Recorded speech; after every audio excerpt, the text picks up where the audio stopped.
world surrounded by franchises, reboots, and shared universes. An elite team of podcasters will risk body and soul to investigate the depths of intellectual properties, one multiverse, subgenre, and trend at a time.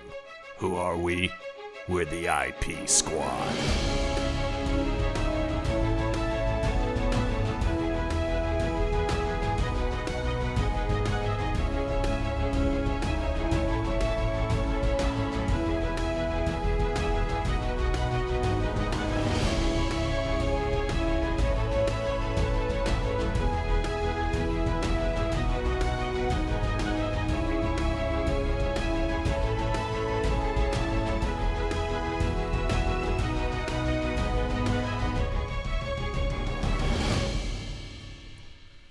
Welcome back to the IP Squad, our ongoing investigation into works adapted from Stephen King. I'm John Campbell, my partner for this investigation, Eliott Lewis.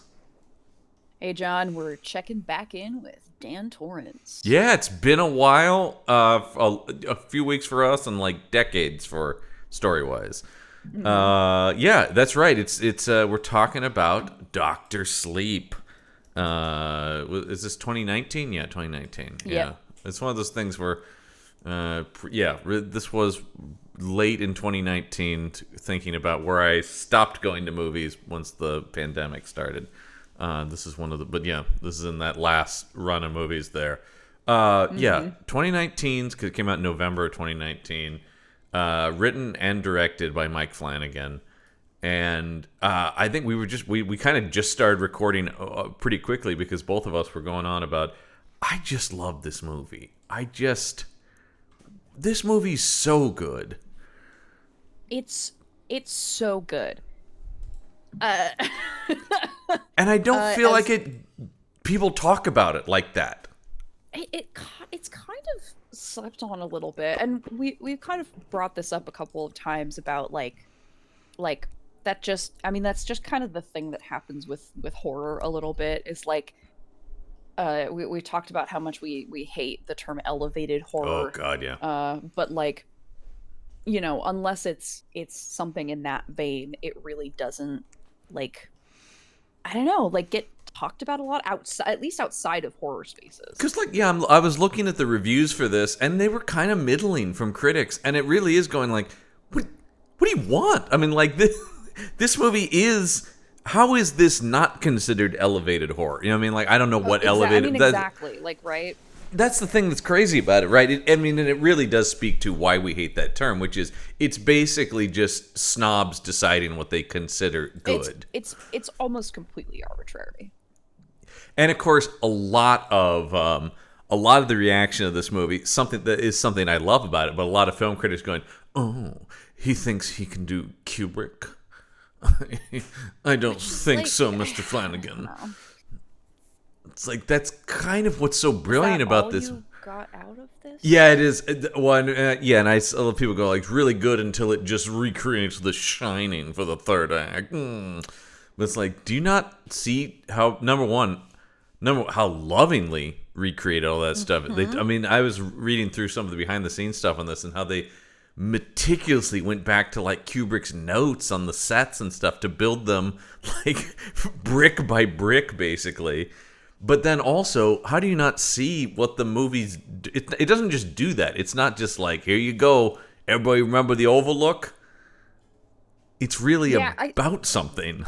I think that a lot of it's unfortunate because I think it ended up maybe falling into unfairly into like the kind of criticism of like, oh, it's just look at all this stuff that you like, which is which is something that definitely happens with movies that play into nostalgia, but this was a purposeful like callback to the Kubrick film, and I was thinking about this last night.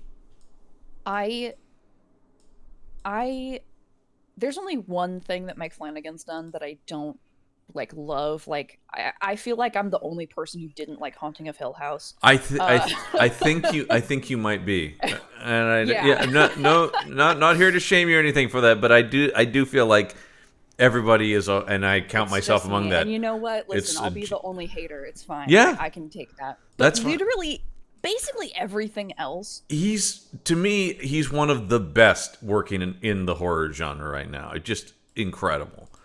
And the thing I was thinking about last night is, it's unfortunate that people that people may have seen the kind of the overlooked stuff as a like nostalgia trap, because it really does Flanagan a disservice, because I don't like nothing that he does in terms of direction is without purpose. No. And I think the reason I didn't like Hill House was that it skewed too far into like overly, like so purposeful that everything seemed a little overly affected to me. But there is just such a purposeful, like driven aspect to his like this project, his movies and TV series. It's just it's frankly incredible. It really is. And he's one of the few filmmakers out there where it's just like, I don't even care what it is. If his name's on it, I will watch it. Because I said I talked about his Ouija prequel movie. Mm-hmm. I don't give a shit about the Ouija. That's such shit. But his Ouija movie's fucking great. And from what I gather was basically just them going like, we don't really care about this franchise either. We just want to be in the Mike Flanagan business. Do whatever you want. And so he's like, fine. Henry Thomas is going to be in it, and because something else I love about him is his rep company of people. There's less of them in this, I think, just because it's a big studio. But they still pop in. I mean, we'll talk about Henry Thomas playing Jack Torrance. And he gets Bruce Greenwood in there for a little bit. All of the kid actors in this are in all of his other stuff, because I do think he's really smart about that, kind of in that Spielbergian way of like, this kid's really good, I'm gonna keep using that kid and stuff. Yeah. But yeah, he's just exactly. He certainly has a large fan base, but the fact he isn't spoken of the way like Ari Aster or these guys who really get spoken of as like it's just like, no, Flanagan's doing the work, man. But for some reason, I think he's not artsy enough for the critics. Yeah, because he does have a very, I mean, we can talk about just the sheer amount of like Kingiverse references in this movie, because he is such a, I say fanboy endearingly. Oh, totally. I mean it endearingly, but he is so. I think it is that he is just more genre than artsy than as compared to these other guys, which is right, again, we've talked about this, like, it's super unfortunate, because like, look at what he's doing. Well, and that's the thing, is like, and there are times when sometimes the elevated horror stuff, and I mentioned Ari Aster because I have a real love-hate relationship with that guy. Oh, okay. I respect what he does, but the last one I could not get behind. The Beau is Afraid. That's. Oh yeah, I did forget about that one. I didn't see that. But like, and I like Midsommar actually more than I like Hereditary, but that's neither here nor there. But anyway, but those are artsy, or Ty West with which I like X and Pearl. But like, you almost go, by the time you get to Pearl, you're going like, I don't even know if this is a horror movie. Like, you know what I mean? Where you go like, it is, but I'm saying like, it does sort of feel like you have to almost purposely eschew genre to get the praise. There's a certain thing where it's. I see. Okay. Yeah, I mean, and I can see that.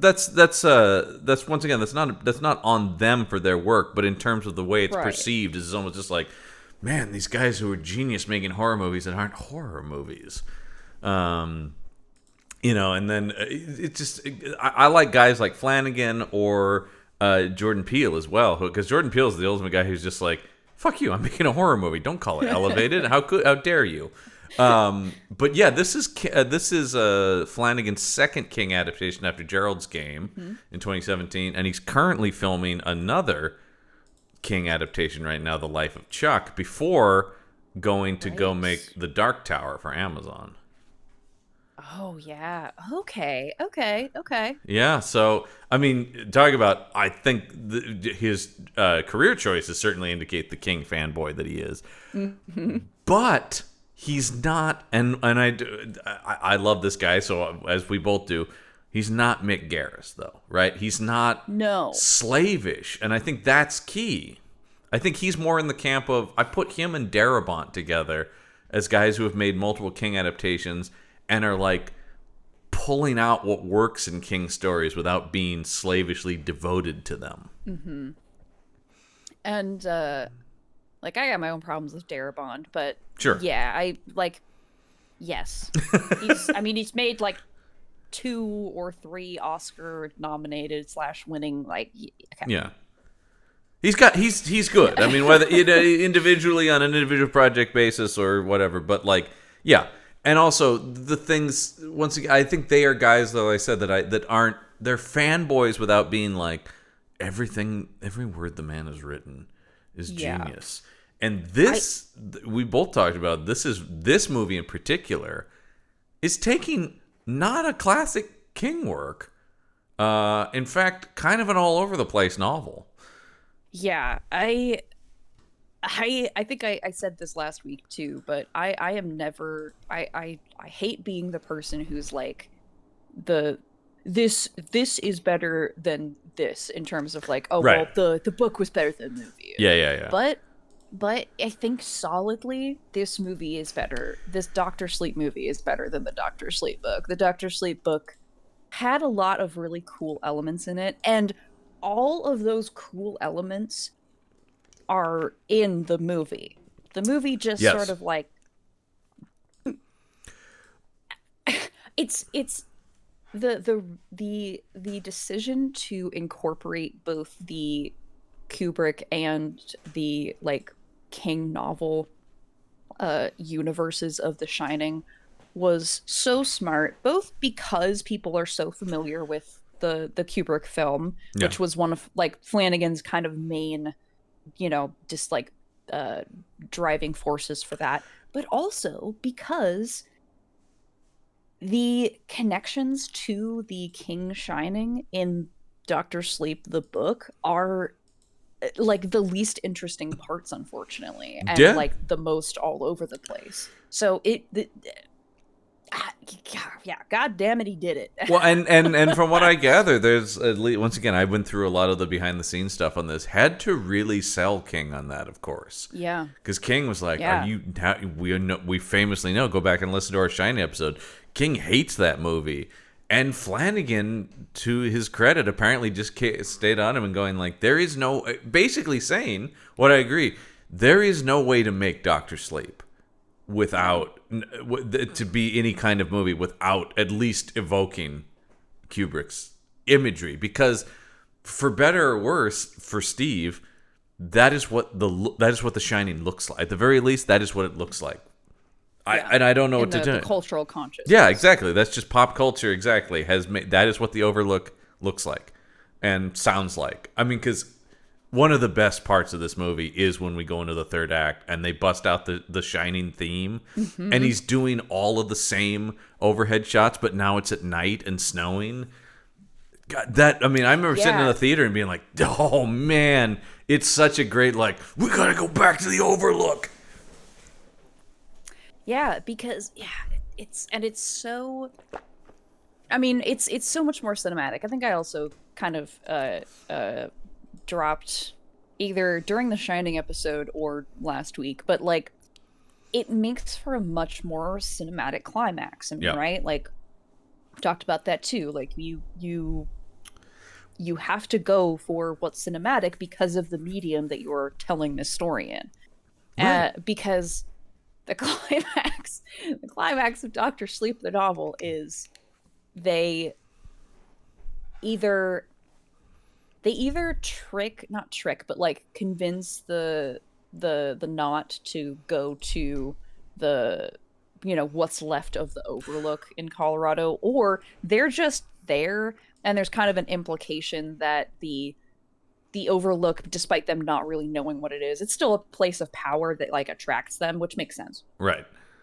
And Abra's grandmother, who has a much larger kind of part to play in the novel, is dying of cancer, and Dan absorbs her cancer, kind of John Coffey-esque, and then spits it out on all the vampires. Yes, which is a very cool scene, but like the setting is not very dramatic. Well, a thing that really worked out in the case of building like you're talking about a cinematic sequel is that Kubrick doesn't destroy the hotel. Yeah, exactly. I mean, because it just wouldn't be the same thing as described in the book when you're in the burnt out ruins of this place.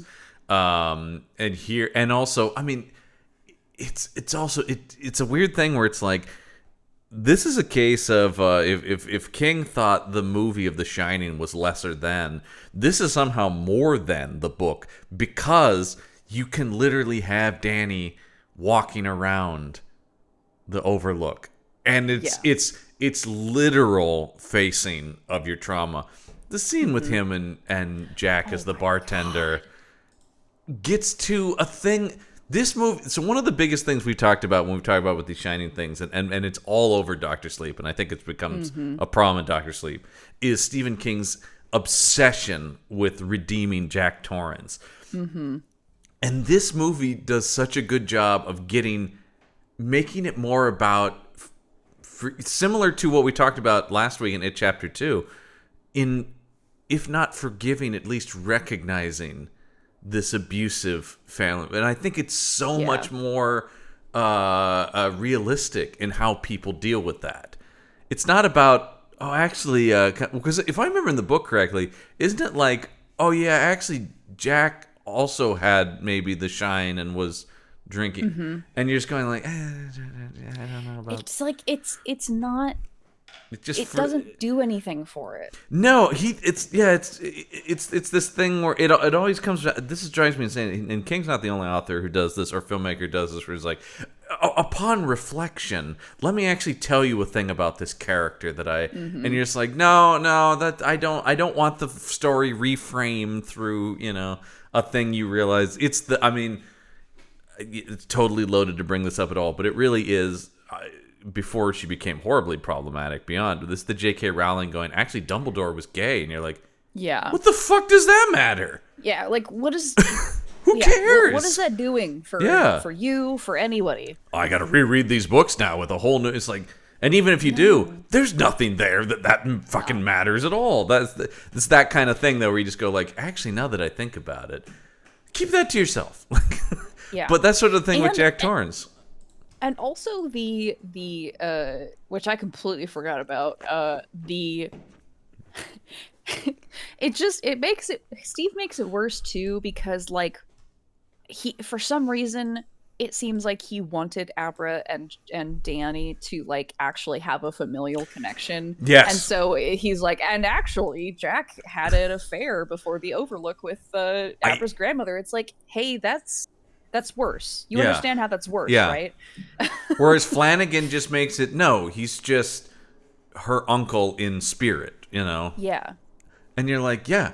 And that makes way more sense. It's really I mean, this is the thing I think I think Flanagan, when you talk about Flanagan being a fanboy in that positive way, I think it's similar to us, to the Just King Things guys. Of course, once again, it is really us, so we mentioned Just King Things. Yep. So, yep. But don't call the fire department. To a lot of King fans is we love King, but we also recognize the titular King things of that podcast, right? And so I think this movie is a perfect example of somebody who loves Stephen King, but also kind of knows how to filter through the bullshit, right? Like how to go like, he's off on a thing here, so just move that aside. This movie, Flanagan, go ahead. I'm going to make a kind of broad sweeping statement, but I'm going to give the asterisk at the beginning. I have not seen Gerald's Game. Partly because the story doesn't super interest me, and partly because there's some stuff in it that I just like don't really like want to watch. Like I know about, and I'm like, I don't want to see that on camera. Yeah. That's totally fair. But I think that Flanagan is probably like I think probably the best director to be adapting King. I think that he is, at least in this movie, like you said, very, very good at like not even and not just sifting through the bullshit, but like really driving down on the best parts, like the best King things, right? Yeah. Like there's bad King things and there's really good King things. And I think that Flanagan is very good at like taking the best parts of Stephen King and like really uh showing them. Yeah, I think it's something that a lot of the best. He reminds me of Spielberg in a lot of ways, because we always talk about Jaws and Jurassic Park being adaptations, and I think he does something here that Spielberg does in both of those movies, which is they are able to like narrow the focus in a way and really just like, okay, here's they're great at finding the central theme of a thing and then kind of able to brush away a lot of the stuff that isn't contingent on that. It's sort of like, here's the point of this movie. And Doctor Sleep is so that where you're going like, yeah, it's such a good movie that I haven't read the book since it came out. But I remember seeing the movie and just going, wait, was that book better than I remember it being? But no. It's no, that's it exactly. But it's just like, but he was able to look at it and go, oh, here's what's great in it. And like you're saying, and just go, okay, if we just focus on all this stuff and knock away all that, because like the True Knot is such a cool central villain. It's, and all their names too, like, well, and again, sifting through the bullshit thing. Flanagan was very smart to be like, hey, I don't think that some of these people need to be called racial slurs just cuz. Hey, Steve, is that going to be... Yeah. I know that you love to just put in a racial slur, but I'm going to, like, tone down on that. Yeah. But, like, oh, yeah. The True Knot, like... and they just all look so cool, and they have such cool names, and they're just awful. They're just awful. Right from the start of this movie, where you have that little girl approach Rose the Hat, and then just the way it's like, and then suddenly you look out in the woods and they're all just standing there. That's the other thing too, is Flanagan's really good. He knows, he's one of the few people who I think does jump scares well in cinema, because he knows when to sparingly use them, and he also knows when to like not push too hard on stuff like that, where you're like, oh, it's the stillness and silence is creepier than if I play a scary music sting here. But unfortunately, as we often talk about, not only are critics and stuff let down this sort of talk with their snobbiness, but horror fans also sifting through a lot of the reviews going, this movie's boring. Why isn't this movie scarier? And that just I was just so, I'm just like, you guys, Shining was scarier, man. And it's like, well, number one, it's not The Shining. Well, and two, I think you're remembering all the scariest bits from The Shining, because it also does a lot of like tension building and not a lot of like actual jump scares. But okay, sure, whatever. But yeah, we just go like, I just think it's just a thing where you just go like, you guys, like both sides are failing me now. The film critics think it's too much of a horror movie. The horror movie people are thinking it's too much of a drama. You guys, like, come on, it's so frustrating. Because it's just like, this is really good. It's, you guys are used to your McDonald's, and then somebody gives you a fine steak and you're going, no, this doesn't taste like a Big Mac. Yeah, exactly. It's like, that's just that frustrates me. But there's so many times in this movie that he really goes for unsettling. The movie isn't out to scare you in a way that I always talk about, in the way that like teenagers take their dates to a scary movie. Yeah, Dr. Sleep isn't going to be that movie. It's long. Also, the critics who thought it was too long, I'm sorry. I think this thing really earns its 2.5 hours. Yeah, I was thinking about that last night too. I was like, yeah, I don't know where I would cut anything. There is a 3-hour director's cut, which I have but still have not watched. I will at some point. I almost watched it for this, but I thought, well, no, because that's not what people are going to be if we're talking about it sort of. Yeah.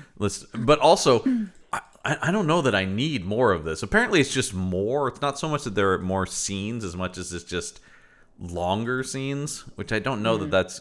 Some people love it, though. So I will say, some people are like, you haven't seen the movie, but there's always going to be those people, I should say. Yeah. But anyway, I will watch that at some point. But yeah, I don't. Yeah, the idea that it's too long. Like I said, I never dragged for me. It never feels boring. It really works so well as a character piece that even when you're not dealing in the overtly supernatural, I'm really invested in Dan Torrance as a protagonist, which I think brings us to something we have to. I mean, a huge thing is the casting of Ewan McGregor, right? Yeah, hot take. Ewan McGregor's an amazing actor. He's incredible, and also we'll talk about Rebecca Ferguson a little because we were just talking beforehand about how incredibly the range she has, the range McGregor has too. Really, an incredible actor who kind of never does the same thing twice. And has never been, for being like a major movie star, has never really been pigeonholed in a certain part. Like the idea that he can just casually be Obi-Wan sometimes speaks to an incredible actor because that would destroy a lot of people's careers. I mean, Trainspotting and Moulin Rouge were only like 4 years apart or something. It's wild, yeah. And I mean, this guy has one of the best careers, just in terms of looking through all the stuff he's done. I think he's done every genre.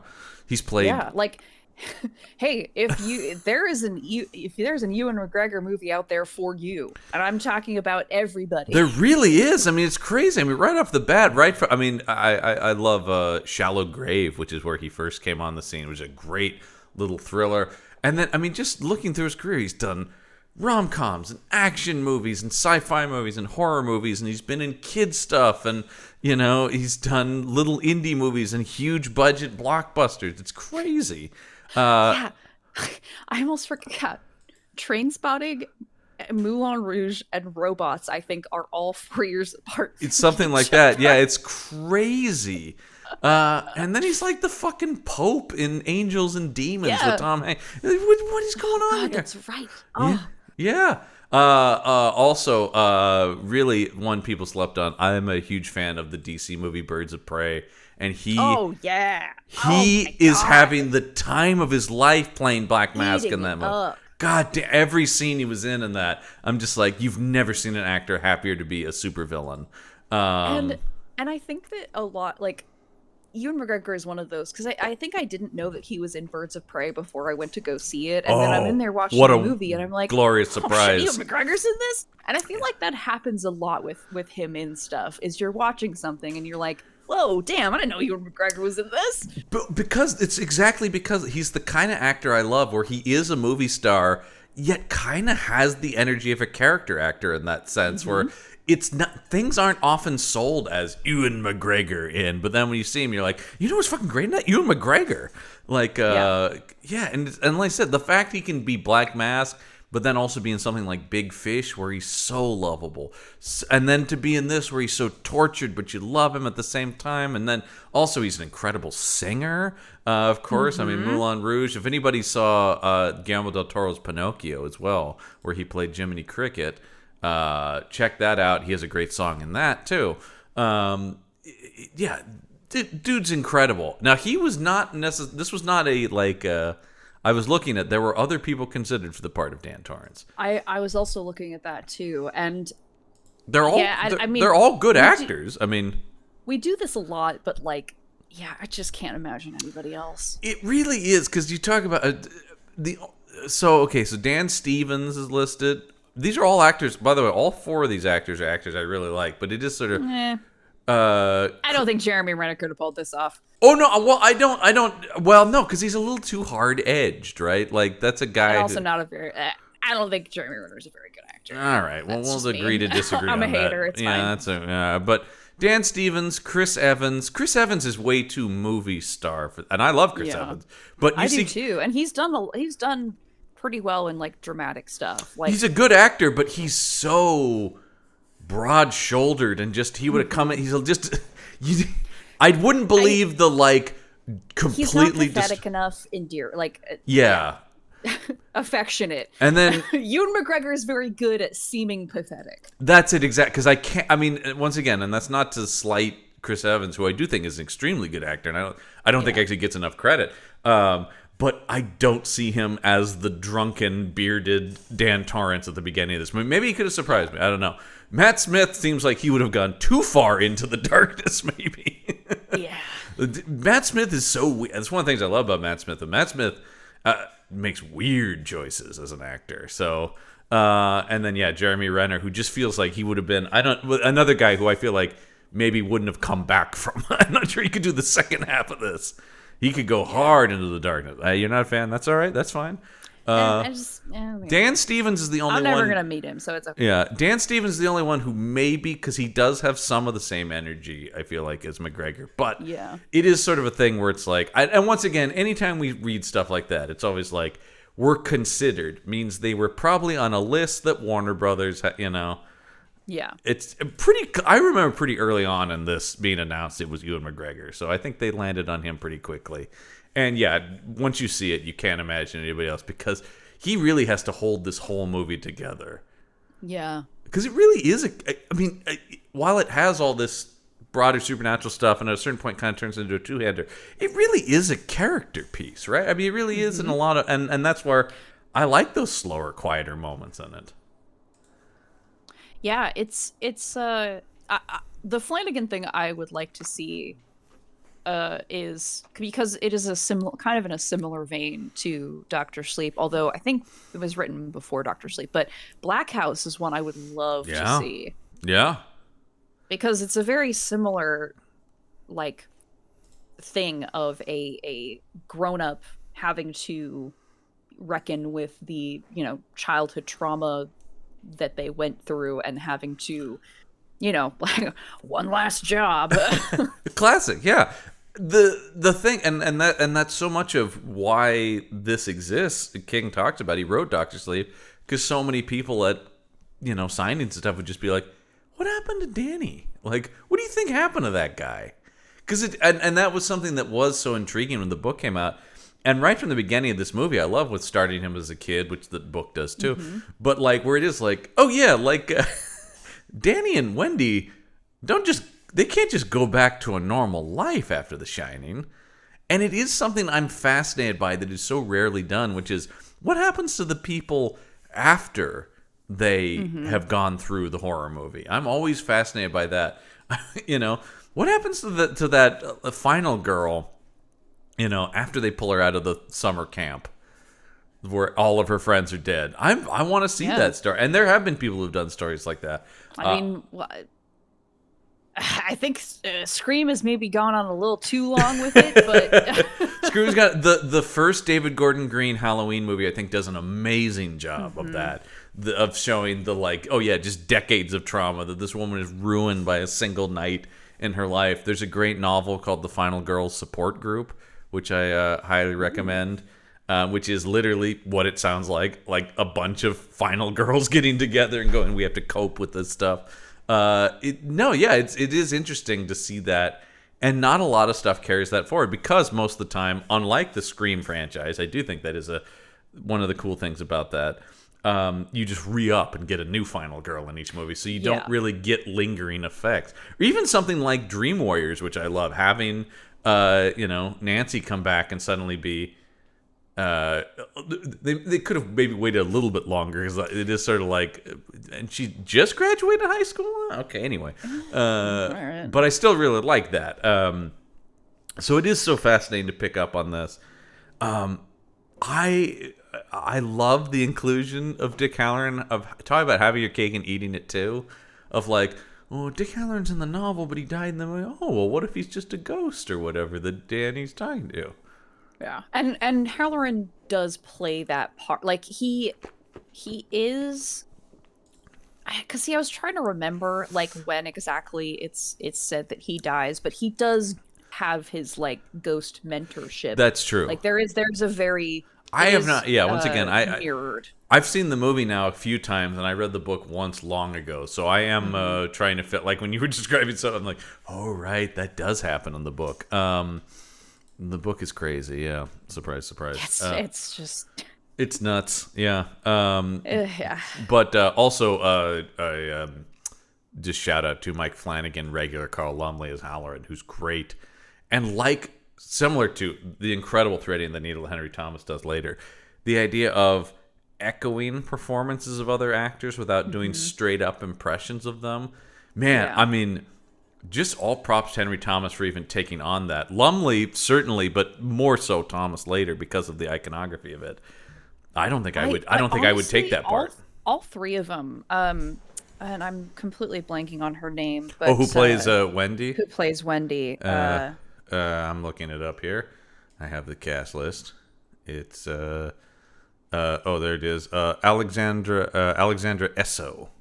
Yeah, all three of them really did such an incredible job of like, you know, mirroring speech patterns and behaviors and like physicality, I guess, is kind of behaviors, but like all three of them were really like, I haven't seen this movie in a while, and I was just like, it's incredible because really impressed and the kid too, and the kid who plays young Danny. Yes. Where is he? Sorry, I was literally just looking at his name. Roger Dale Floyd. Great, because that movie is so iconic.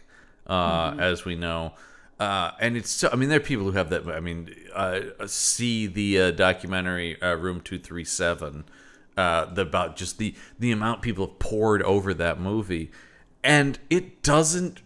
And I remember thinking this the first time when I saw it in the theater, that it never pulls you out. I never feel like, oh God, he's recreating scenes, you know. And he does it sparingly too. Once again, I do think part of Flanagan's strength as a horror filmmaker is he's pretty subtle about a lot of stuff. You know, he doesn't overdo it. There's a real confidence in his filmmaking. Like you were saying earlier, everything feels so calculated.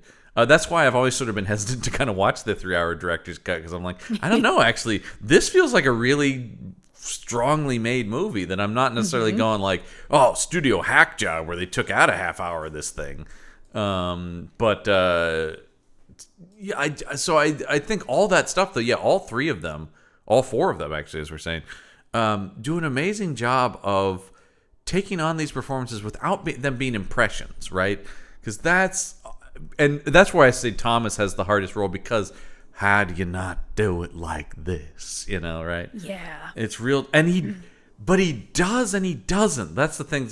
And then what I was saying is, just props for taking it. I would have been like, I'm sorry, Mike Flanagan, I'm not gonna freaking play Jack Torrance in even a weird, you know, possessed hotel manifestation of him. Good Lord.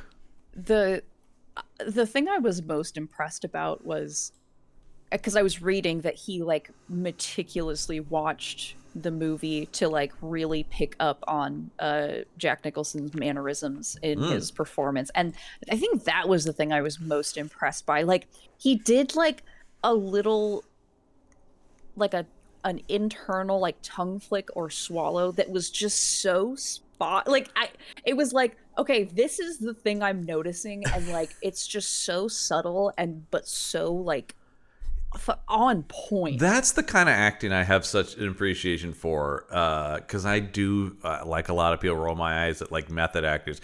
I love technical actors, because that's the kind of acting I do as well. Obviously, mostly doing voice acting. I love the idea of finding very specific little things and people who can focus. And yeah, the physicality of all these performances that you're talking about. And it is like, when he's doing Jack going down the hall, and you're like, that's exactly how Nicholson carried that axe and how he walked forward. And then also, so great then when he's echoing that with the way Danny is moving, right? When suddenly Dan is possessed by the hotel and he's doing it. I mean, and little things like, you know, when Dan confronts Rose the Hat on the stairs with the axe, and you're going like, man, even the costume, the shot is there. The costume is reminiscent.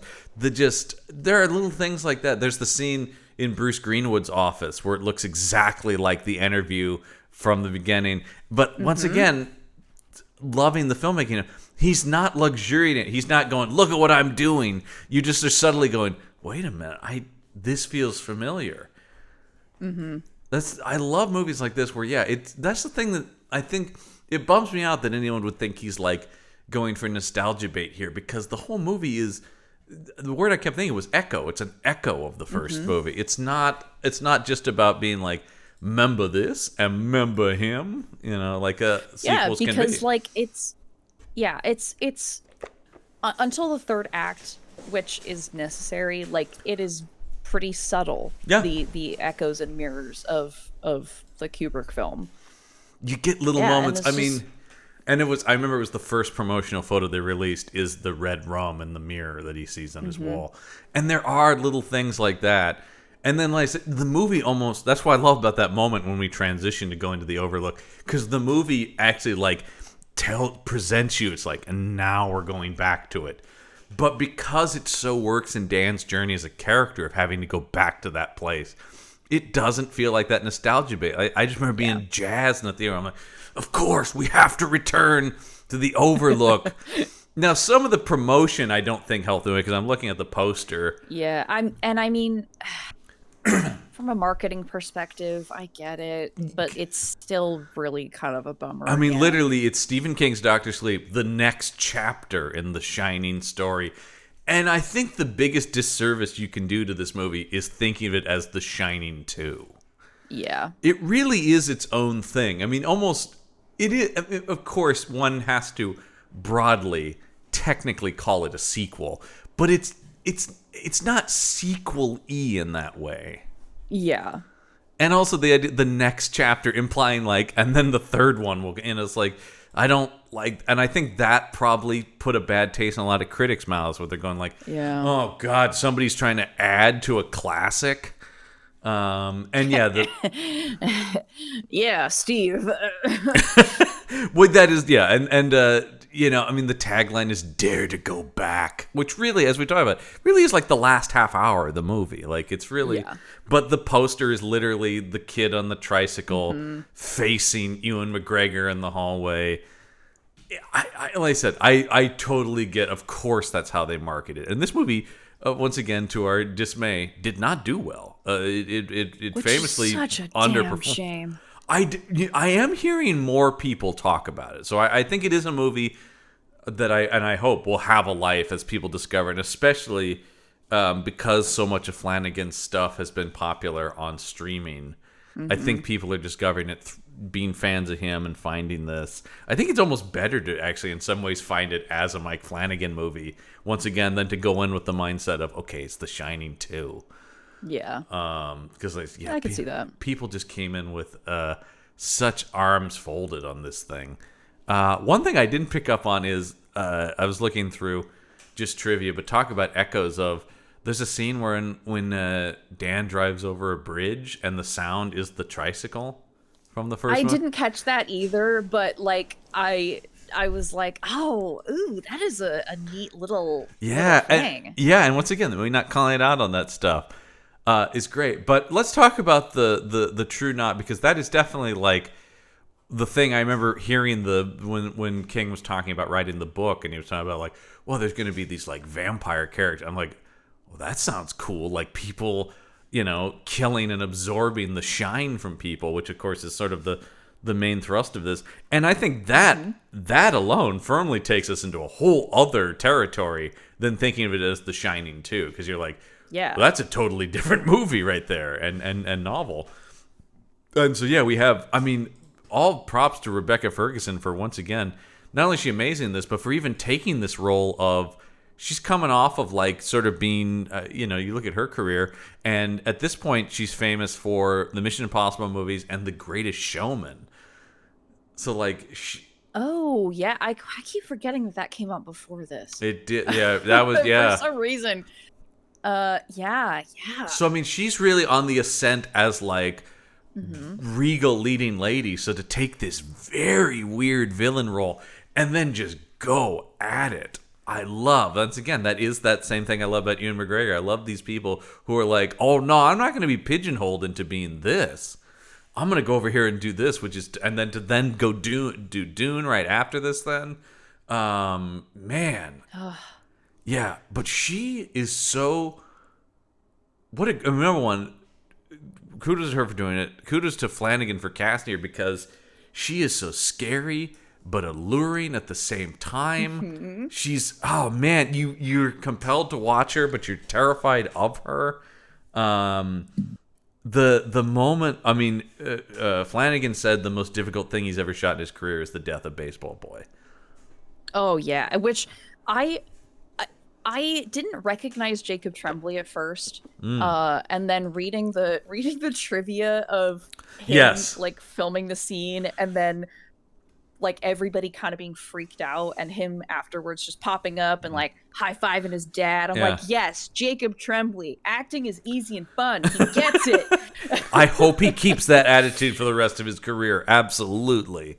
That's the same thing as it was so like if I was on set during this filming, I also probably would have been like so freaked out and uncomfortable, because watching it is so visceral. It's so visceral, and the way that it's the editing in this movie is amazing as well. Mm-hmm. The way it's cutting between it happening and Abra feeling it, and oh man, it's just, and then then it goes to the subtlety of just the chalk, and it's like murder and him writing who, and then just Baseball Boy. But Rebecca Ferguson's delivery, he says, "Are you gonna hurt me?" And she just goes, "Yes." Yes. He's like, "Oh fuck, that's so, oh god." Have you seen Flanagan's movie Before I Wake? Because that also has Jacob Tremblay was in that before this movie. He's the star. That I think I have. That's the one where he like can see their dead son.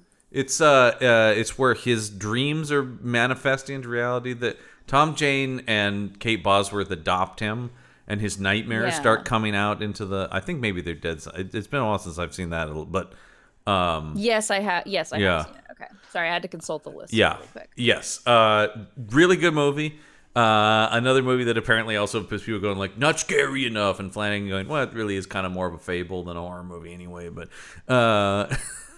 very tragic too. Yeah, good movie though. I mean, once again, that's the thing I do think that, and like a lot of stuff, and what I love about his TV shows as well is like Flanagan is a really good like. You could take the supernatural stuff out, and he's got really good drama in his movies. The bones are good. That's key, and I think that a lot of the horror stuff that like stays with me, or when it's like, because I can see a lot of stuff I go, ooh, that's spooky, but then just like shake that off, and I never think of it ever again. His stuff stays with me because you're just like, oh man, I got so much like King at his best too, where it's like it really is about. If you don't have the characters, it's not going to last with me. It's got to be about something. But anyway, he used him in that as well, which he's great in. And he's always been one of those. Occasionally you get these kids who come along where you're just like, I don't know what it is. That kid is like as good as any adult. And in his one scene in this thing, Jesus. Mm-hmm. And frankly, that's how I feel about Kylie Curran in this too. Yes. I'm so glad you brought her up because, of course, we have to talk about her. She's wonderful in this. And also, if you've seen Fall of the House of Usher that Flanagan used her in, she's incredible in that. Okay. I'm still sleeping on House of Usher, unfortunately. But I want to watch it. So I need to. It is just, she's one of the main characters in that. And Bruce Greenwood, who's in this movie a little bit and is really good. That is a tour de force in that thing, though. He's incredible. And a lot of their scenes are together. Nice. Yeah, but that is... And talk about, once again, another thing where he distills a lot of Edgar Allan Poe into this incredibly involving modern narrative. But she's basically only done those things. I don't know what the secrets of Sulphur Springs are. I haven't seen that either. It's some kind of Disney show that she's on, which is, good for her, get that money. But, like, doing Mike Flanagan stuff around that's pretty great. But yeah, because so much of the movie at a certain point is really her and McGregor, and she is right there with him in every scene. And what a tricky part she has on this, right? Because similar to, it's a different vibe, but it kind of reminds me of a little bit why The Sixth Sense works in Haley Joel Osment's performance as well. Because we've seen so many kid performances, and it would be so easy to be like, I'm a girl with powers. You're right. We've seen the young girl struggling with seeing stuff, but it's so interesting because of the way she mirrors Danny's childhood, right? And how different her life, because she's so not growing up with Jack Torrance, you know? Yeah. And to see how somebody is dealing with these powers in this really, like, every time you cut to her, it seems like this idyllic suburban setting. Yeah. But she also really, like, the kind of, there are like three main aspects to Abra in this film, right? Like, there is the like, you know, she is a middle school girl with weird powers who, you know, can't really talk about it with her parents, but like they are supportive in a way, right? Like, yeah, this kind of like, which is, listen, I used to be, listen, a long time ago, before in the before times, I thought I was a middle school girl. So listen, yeah. I get you, but yeah, well, and I think very. But then there is also like the terror. Yeah.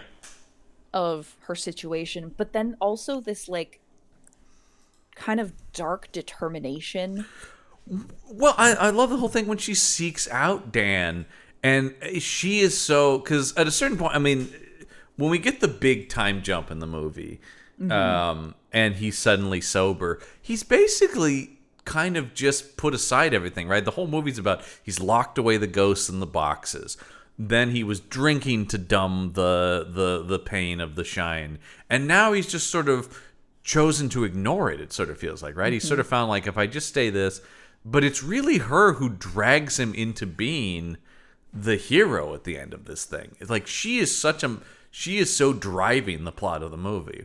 And is sort of forcing him to be...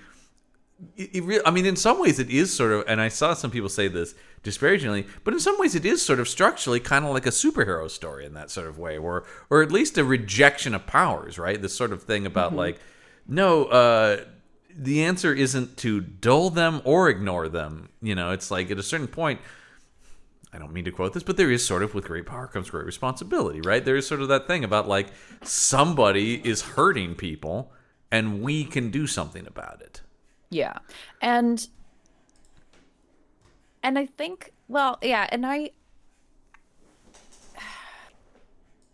mean, it really, to me, is more of the, like, I mean, when Dick comes and tells him the cause wheel, I forgot about that line, and I was very like, Mike, I see you. Yeah. Because it does feel like a thing that Steve would do. It actually is one of those things where it's like, that's not from the book? Like... Yeah.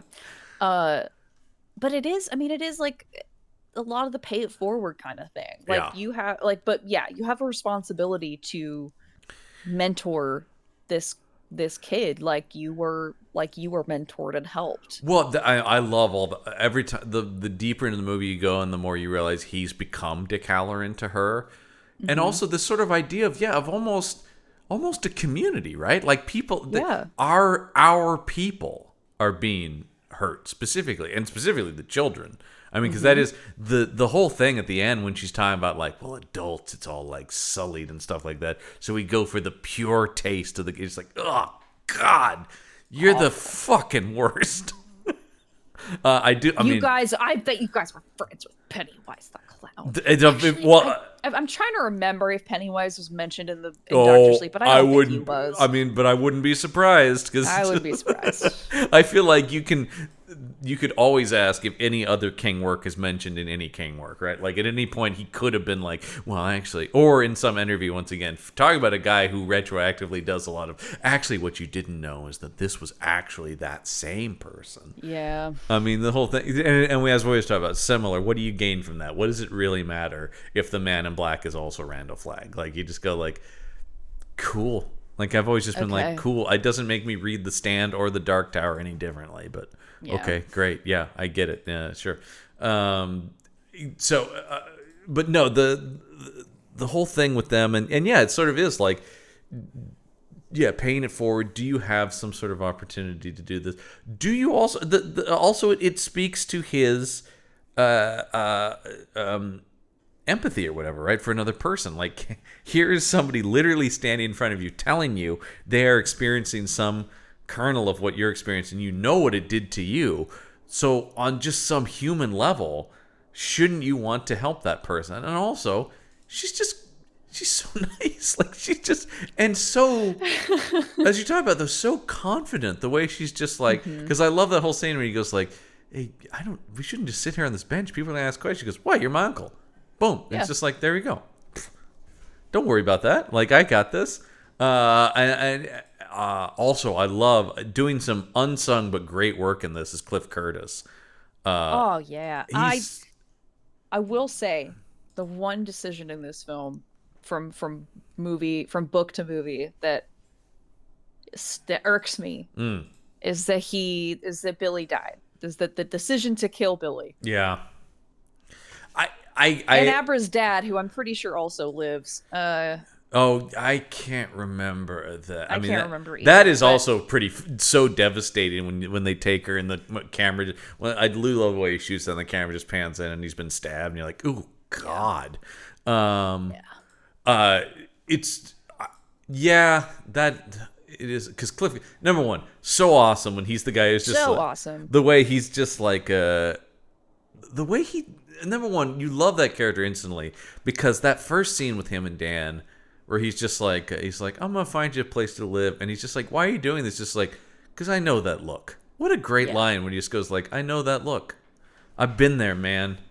And all, like I said, I love all the stuff with the AA group and him and Bruce Greenwood and just them sort of being like, it speaks to something I think that's very true and is very hard sometimes to realize when you're lost like that, right? Is this just like, yeah, you're not the first person to feel these kind of things. All right, yeah, you've got the supernatural thing. But the whole, I mean, obviously, surprise, surprise, it's another King story about addiction. And I do love that was one of the, I was reading, that was one of the reasons that King really got along with Flanagan was that he was just like, well, I really think it's about addiction. And King's like, yes. Yeah, it's like... Yeah, I mean... Also not a hot take. No. But it's one of those things where... It's one of the things I do like about the book is... Not once again, then he kind of ruins it too by making it about Jack also dealing with the shine. But the idea of becoming the father, right? The whole thing about like the tragedy of becoming the thing you've tried not to be, the thing that traumatized you. And like it really works as a like a follow-up to the Shining. That, I mean, in terms of these both novel, talking about the novel for both of these, is that, you know, there's quite a bit in The Shining of Jack thinking about, you know, his own father's alcoholism, right. And it unfortunately tragically ends with him unable to, like, you know, kind of break that cycle. And in Dr. Sleep there is, you know, that same thing. It's a cycle, and Dan was still like stuck in it, but he was able to break that cycle. He was able to, I don't know. I'm just, I mean, it's so compelling. It's so compelling. And that's where, once again, the echoing of The Shining, the Kubrick movie, doesn't feel that way, because the fact when he does they are pretty much the exact same framing of the scene in the bar where he's talking to Lloyd, the bartender in the Kubrick movie. Now he's talking to Jack, the bartender in this one, but him not taking that drink. Literally, I mean, like, it's not. Once again, I don't know how you. It's one of these things where it's like film is subjective, but there are sometimes I'm just going like, you're purposely not seeing this, right? Because like, do you not see that like he's mirroring that because like it's the same choice his father had to make. Yeah. But he is able to move past it in a way his father couldn't. And it is, once again, and then when you add in the stuff in the book that you're talking about, it breaks the even larger cycle that King is talking about, which is something we definitively know so much more about now as people have studied addiction, is a thing that is, addiction does run in, genetic circles and stuff like that. So, yeah. I don't, like I said, people have a problem with this movie. I don't know what to tell you. Let's talk about, because I also think you bring up the ending of this being perhaps more satisfying than the book. The final confrontation with Rose the Hat and the literal opening of the monsters in your head, and it is sort of, and also it's such a great classic. Like, you want this power? You want to steal this power from me? Fucking take all of it, lady. Yeah. Yeah. See how that goes for you. And, oh, God, when that ghost hand goes into her face and stuff like that, it's like... Oh. And it's, like, all melding with her. Oh, man. Number one, the way all of them die, where they're, like, turning into smoke and stuff, so cool. Such great, awesome horror effects in this movie. Really, really well done stuff. But, yeah, that whole moment of... And once again, the mirroring of what a good screenplay this is, starting the movie with him seeing the bathtub ghost and Dick Halloran teaching him to box up all the ghosts in his head. And then the end of the movie having to be opening all of that and unleashing it. And then also the sacrifice of that, right? Because that's a huge change from the book. Because Dan lives at the end of the book, doesn't he? Yes, he does. Whereas in this, it's about him opening that, also opens himself up to be taken by the hotel. But unlike his father, he's doing it to save Abra. Yeah. And, wow, no, I completely lost it. And King's got to be happy because he still gets the hotel exploding at the end. Yes, it still burns down. It is truly destroyed now. 40 some odd years later, Mike Flanagan finally fixes King's biggest problem with the Honestly, Kubrick that's movie. Probably what got King on board. Wait a minute. Flanagan was like, after hours of negotiation, Flanagan was probably like, Steve, I'm going to blow up this hotel. I'll burn it down. Yeah, and he's like... You're going to what? Yeah. I'll burn it down. This I need to see. You got to shake on it. I just like to... That's a pinky promise, my friend. It's yeah, I just can imagine Uncle Stevie at the premiere of it just being like, yes! Yeah. Finally! They did it right. Because, I mean, that's... Couldn't convince you to put the manta ray in there, though, I guess. Yeah, it's all, that's the thing I love about, like, he's been talking up the new Salem's Lot adaptation, because Warner Brothers being Warner Brothers, just screwing around when and how that's going to come out. And I like, he has been going out there going like, I don't understand, it's really good, people should see it. But he also always has to add, he goes, they made a couple decisions I wouldn't have done. Like, of course, yeah. Well, of course. Yeah. A couple things I don't fully agree with, but it's yeah, of course. In between his railing against Trump, which I do love, angry old liberal Stephen King tweets are the best. Because he's still like an old Mainer just going like, this idiot. Look at this jerk, you know?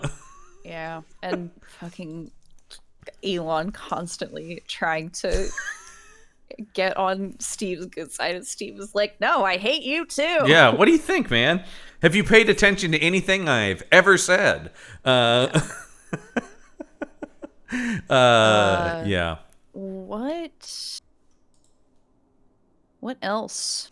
What else? I just like what? Sometimes this happens on Meet the good. I know sometimes No. this happens on Meet the Monsters with us sometimes when something's so good we're almost just like, That part, yeah, that was awesome. Like, it's much easier to talk about things that don't work, but this one really pretty solidly works almost across the board. I do want to point out, because I know we're both big Twin Peaks fans, Carell Strucken, however you pronounce his name, it being in this movie as was Grandpa Flick. Grandpa Flick, yeah. Yeah, love it.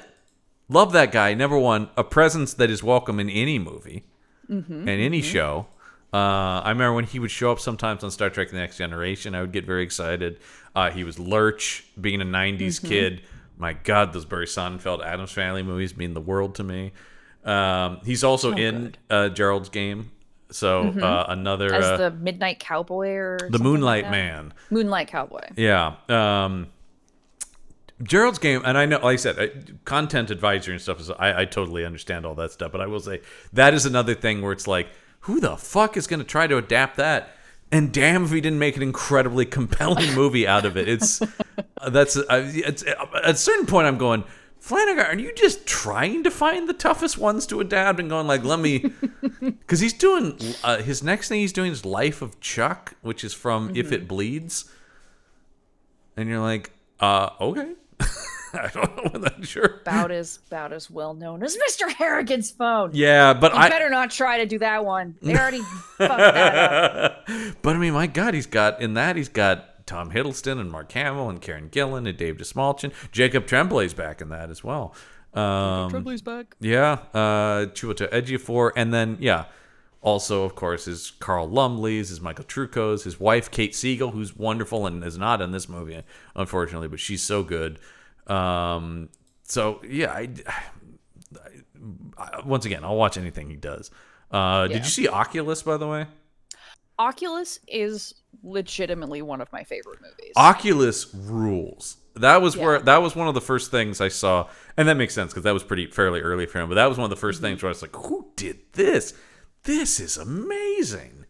Yeah. Did you catch the cameo from the mirror in this? Yeah.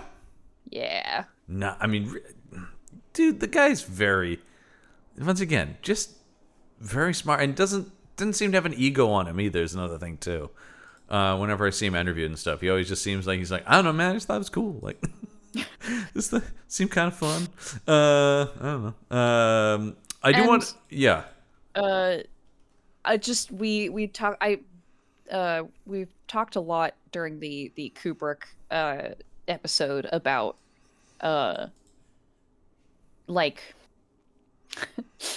Kubrick's doesn't seem to really understand the collaborative nature of filmmaking, and here we have on the other end of the spectrum, it seems like Mike Flanagan knows that both knows how to get it done with a team, and also his team that he works with, it just seems like everything flows and works so well.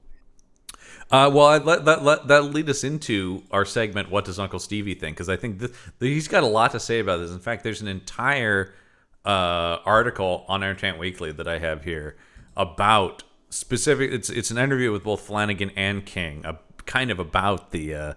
But I will say the headline is Stephen King says Dr. Sleep film redeems Stanley Kubrick's The Shining. Oh, if only Stan was. And you know that part of why he's so part of why he was so got on board with this is because Stanley's dead. Yeah. Stan's dead. Steve won. Yeah, that's right. You think he's going to Kubrick's grave, going, "That's right. Who won now, Stan?"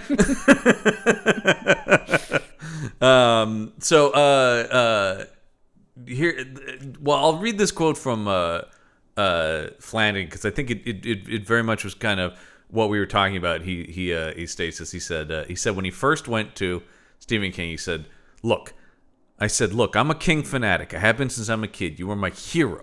But when I read Dr. Sleep, all the images in my head were Kubrick's images."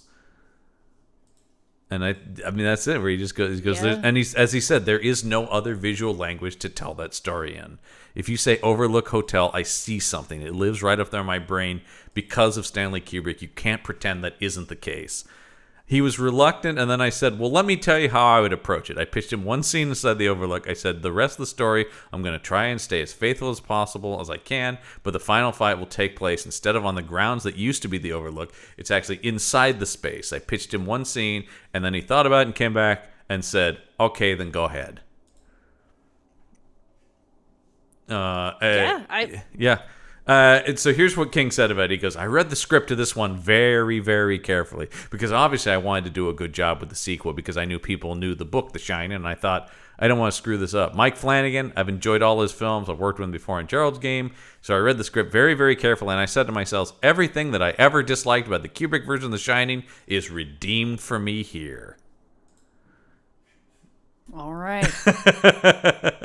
Stevie likes it. One of the things I do think Flanagan does say he was very he had a lot of notes about the script and stuff, but once they started shooting the movie, he just kind of disappeared from it. King, he was like, okay, you go make the movie and then bring it back to me. Pretty cool that he did premiere the movie. He brought the film and screened it in Bangor, which yeah. Flanagan says the film ended, the credits came up, and King leaned over and put his hand on his shoulder and said, you did a beautiful job. Oh. And Flanagan said he could have died right there. It's like, well, here's King's final statement about the movie. He said, now, I don't want to get into a big argument about how great the Shining film is or that Kubrick did or my feelings about it. All I can say is Mike took my material. He created a terrific story. People who have seen this movie flip for it, and I flip for it too, because he managed to take my novel of Dr. Sleep, the sequel, and somehow weld it seamlessly to the Kubrick version of The Shining, the movie. So yeah, I liked it a lot. Which is exactly what we said. It really is. Yep. Even Stephen King is going, I don't know how he did this. Like, this is... Yeah. I mean, it really is. We're praising this movie because it really, not only is it a great movie, but it's incredible that it's as good as it is because it really shouldn't work. It shouldn't work, but it God damn it, it does. And if anything, all like the weirdness of that makes it work even more. Like he takes what should be the pitfalls of it and turns it into the strengths of it. Oh man. Let's look at some reactions to this here though for of course our segment highs and lows. Yeah. All right, so here we go. Well, here's somebody coming at it from an attitude we sort of didn't, but let's see. This is from James M. Garand, who titles the review, Fantastic Sequel to The Shining. I really enjoyed this movie. It's a very different type of film than The Shining. I will say this, though, and I don't care who disagrees with me, the acting is much better overall in this film than The Shining. That's interesting.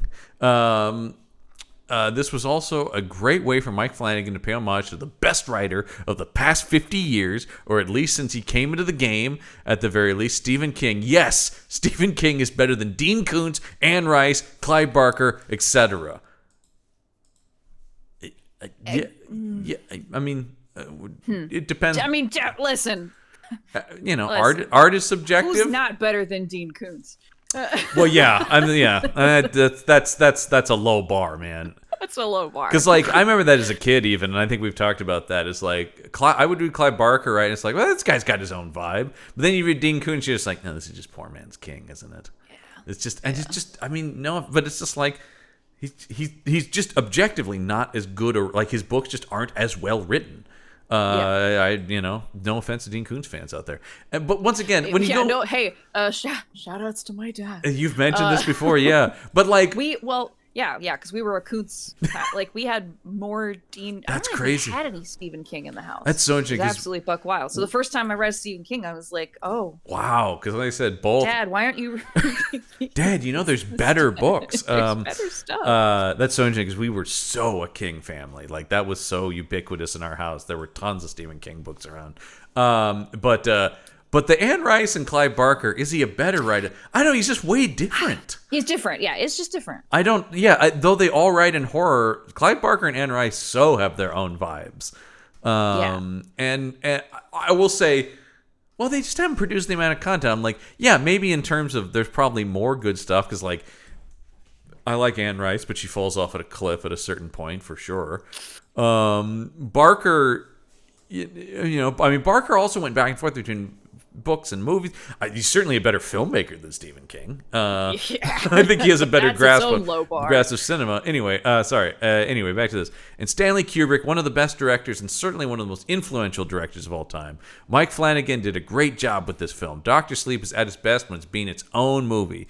It didn't need The Shining to be really good. It did that on its own, and I wish it would have been like that the whole film.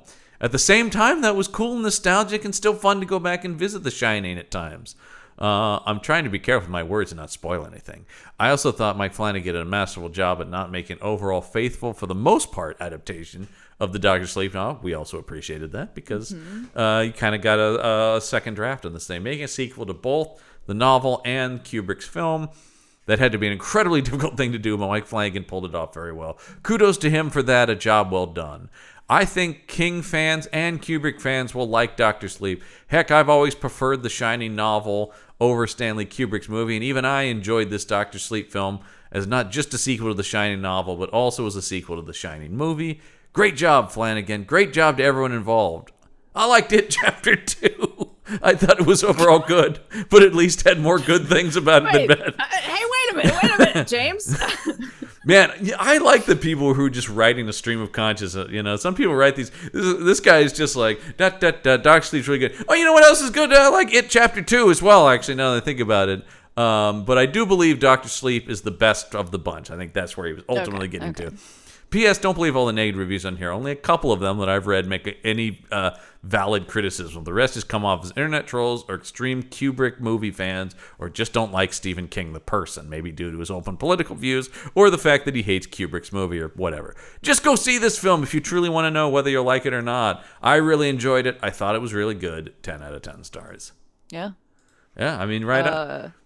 Yeah, it does. The thing that really solidified it as stream of consciousness is I like that they didn't try to make a super faithful version of Dr. Sleep, but also I don't think they needed the Shining movie stuff in there. It's like, hey, yeah, which one is it? Yeah. Okay. All right. Now, the negative reviews are. There's a lot of all over the place stuff in here. Yeah, does James have a good point about the negative reviews? Yeah, I think some of it. I mean, the people who are literally writing stuff like made me physically ill. Yeah. Go take a Tums. Then. One guy compares it to Gus Van Sant's Psycho, which is just an insane statement. Just going like, just slavish devotion. Just go watch the original. But I'll read this one from CMC Photo, which I think on the same point of where James brought up that it was a faithful or a deserving sequel. CMC Photo titles their review, "Not a worthy sequel." Oh, shit. This film could have worked without its connections to Kubrick's The Shining. It's so misleading with people saying that you shouldn't think of it as the direct sequel, but it's its own production. I have no idea why the promotion of the film has The Shining written everywhere on the adverts then. Review the movie, not the advertisements, buddy, but yeah. There were moments within the film that felt very unnecessary, which included the scene with the baseball boy. What? It wasn't needed and made me feel very uncomfortable. Almost like this. Almost like there needed to be. Somebody felt uncomfortable when a bad guy did a bad thing? Almost like there needed to be some gore just so it could fit into the horror genre. It's not actually presented as. In fact, I never really think of Flanagan as being overly gory in any of his work. There's some gore in some of his movies, but he's pretty sparing about the use of it. And even in that scene, it is more psychologically terrifying. You don't even really see. It's mostly implied what they're doing to him, right?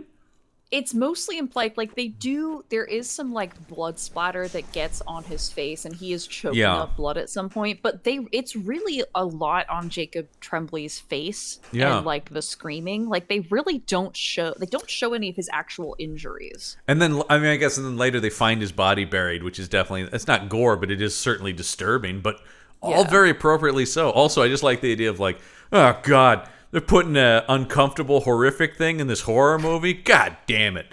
There were moments within the... Oh, yeah, so hold on. That's the thing. Yeah, they needed some gore just to fit into the horror genre. It was pointless bringing back characters such as Wendy as Jack, as they weren't acted that well and came across as laughable. Somebody even got up and left the screening once Jack appeared. If King hated The Shining so much, then why would he approve of these characters coming back? He even called Duvall's Wendy misogynistic. It would have worked better if they had used King's blonde Wendy, who he clearly adores. I also love the idea of this person not understanding that, like, King can't literally, like, shut anything down. Anyway, the bathroom scene and bat scene were recreated and weren't needed. As if you had seen The Shining, then you clearly know the most iconic moments. I had no idea what was happening at the end when all the CGI characters were trying to strangle Dan. The ending wasn't even memorable. The director clearly went to a lot of effort recreating the Gold Room and the Colorado Lounge for nothing. The whole film had a weird filter and allowed all those sets to look CGI heavy. They weren't. They built all that. The details such as the color of the overlook carpets and the red rum detail on the door were off. It almost felt like Kubrick's film was metaphorically at the top of the stairs and Flanagan couldn't quite reach it, so he had to go for the second-hand version. Didn't understand Rose the Hat. Name sounds stupid anyway, and her accent was all over the place. What was with the use of guns? That's the point. She's been alive for hundreds of years. Also, Rebecca Ferguson, if you hear her in real life, this is something, as I mentioned, I love the show Silo, and some people I know, we were talking about her accent. Her accent just is weird. She has a strange accent in real life. She's Swedish, but British raised. Like, her accent is, I think that's just how she talks, actually. Also, it's very, very Christopher Lambert coded. Very much so, which I love. It. People like that fascinate me, right? Like, they're interesting. You gotta love this too. What was with the use of guns and the fact that these steam people would turn into zombies, then disintegrate? This film is so promising, and I really looked forward to seeing Dr. Sleep, but I hated it. Go to see it if you want to laugh and be prepared to cringe throughout. The only good part for fans of The Shining was when Dan Lloyd appeared. Where did he appear in this? Where was his cameo? I think he was at the bar when Dan was beating the shit out of that guy. He's listed as spectator, and I think you're right. He might be at the baseball game. Actually, he might. Oh, maybe he's at the baseball. The thing is, because we haven't seen him, so I actually don't know what he looks like. I know he's in here.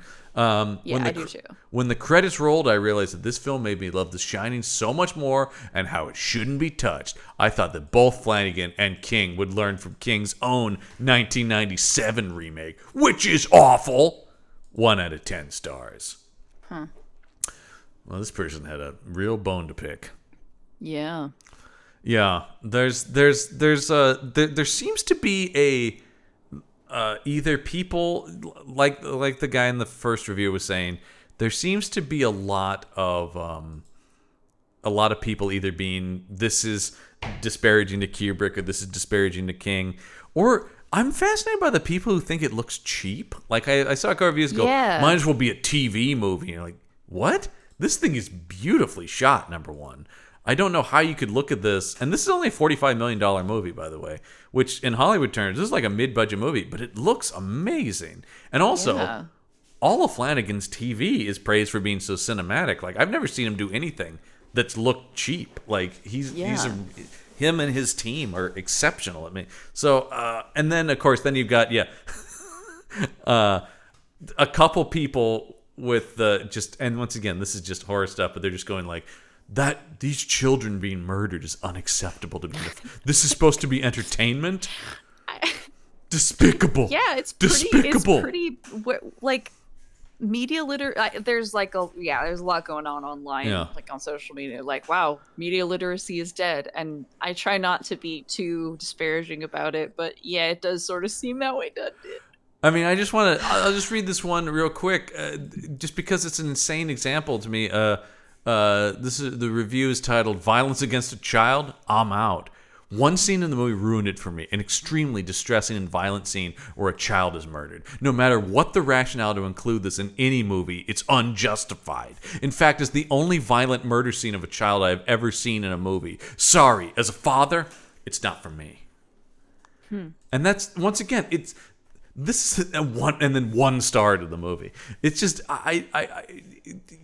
you have it, it's like a movie provoking the reaction. Once again, if somebody goes, I don't want to see that, and so I watch the movie, that's fine. But to be like, there is no justification in the world to put that on screen. And I feel this way about other topics, but it more that like if it is kind of very obviously for shock value, like there's nothing within the narrative or like character motivation that necessitates it. Like Don't Breathe. Oh yeah. Ruined itself.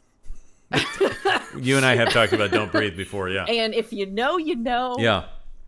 Heavy content warnings. Yeah. Because literally the whole thing is so good right up until it's just like, oh, and randomly he's just a sexual predator. Yeah. Like unnecessary. Yeah. Fair. I mean, no, there's nothing in the movie that like even hints at that until it happens. Oh, I'm sorry. No, yeah. But that's like I said. That's different than going. There is no scenario that presenting a sexual predator in a movie would ever be justified. That's insane. Like that's such a broad statement because. Like I said, once again, it's a different matter to me when people say, I don't want to engage with that. I love super violent movies, but some people go, I can't handle that. I would go, that's fine. But when you upset me is where people go, and nobody should make anything like that. And you're just like, well, that's an insane statement. Yeah.